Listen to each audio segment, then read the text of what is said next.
Kalau lahir daripada tahun 90-an, mestilah kita familiar kan dengan cerita anak-anak sidik. Dan mesti juga kita perasan bahawa Haji Sidik ni dia ada anak favourite dia sekali.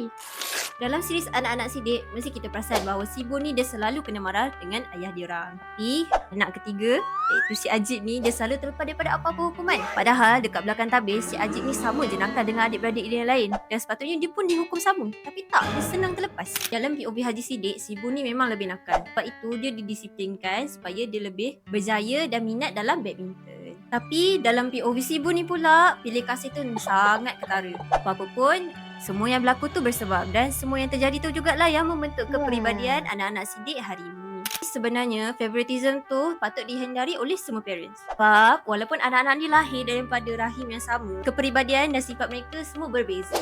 Jika ibu bapa bersikap tidak adil dengan anak-anak, boleh jadi anak-anak tu akan dengki dan ada rasa tak puas hati dengan adik-beradik mereka. Jadi ibu bapa yang adil tu bukan perkara yang mudah. Tapi sebenarnya itu bukan jugalah satu perkara yang mustahil. Jadi, mak ayah semua, apa cara yang mak ayah buat untuk elak nampak macam pilih kasih? Cuba kongsi dekat ruangan komen di bawah.